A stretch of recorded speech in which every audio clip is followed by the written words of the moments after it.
Hard হয়েছে, আর CQ আলহামদুলিল্লাহ অনেক ভালো হয়েছে আমাদের।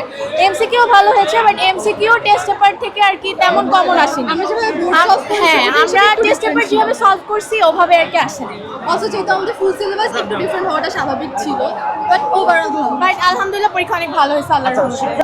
না, শিক্ষা ছিল না, আমার কোনো ভয় ছিল না, আমরা নিজেদের মতো পরীক্ষা দিয়েছি, যে পড়ে আসবে সেই পারবে। আলহামদুলিল্লাহ অনেক ভালো ছিল।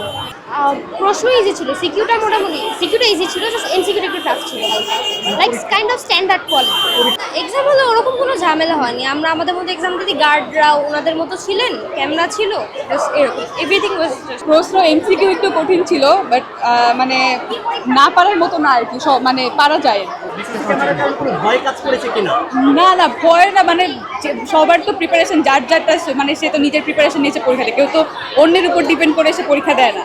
সো যারা ভালো প্রিপারেশন নিয়ে আসছে ওদের পরীক্ষা ভালোই হবে, আর যারা মোটামুটি খারাপ প্রিপারেশন নিচ্ছে ওদের পরীক্ষা হবে। অনেকে এমসিকিউর কথা বলেছিল, এমসিকিউ কেমন হয়েছে? এমসিকিউটা একটু কঠিন, মানে একদম কমন না আর কি, বা একদম ইজি না, মানে সচরাচর বোর্ডে যেরকম আসে তার থেকে একটু কঠিন।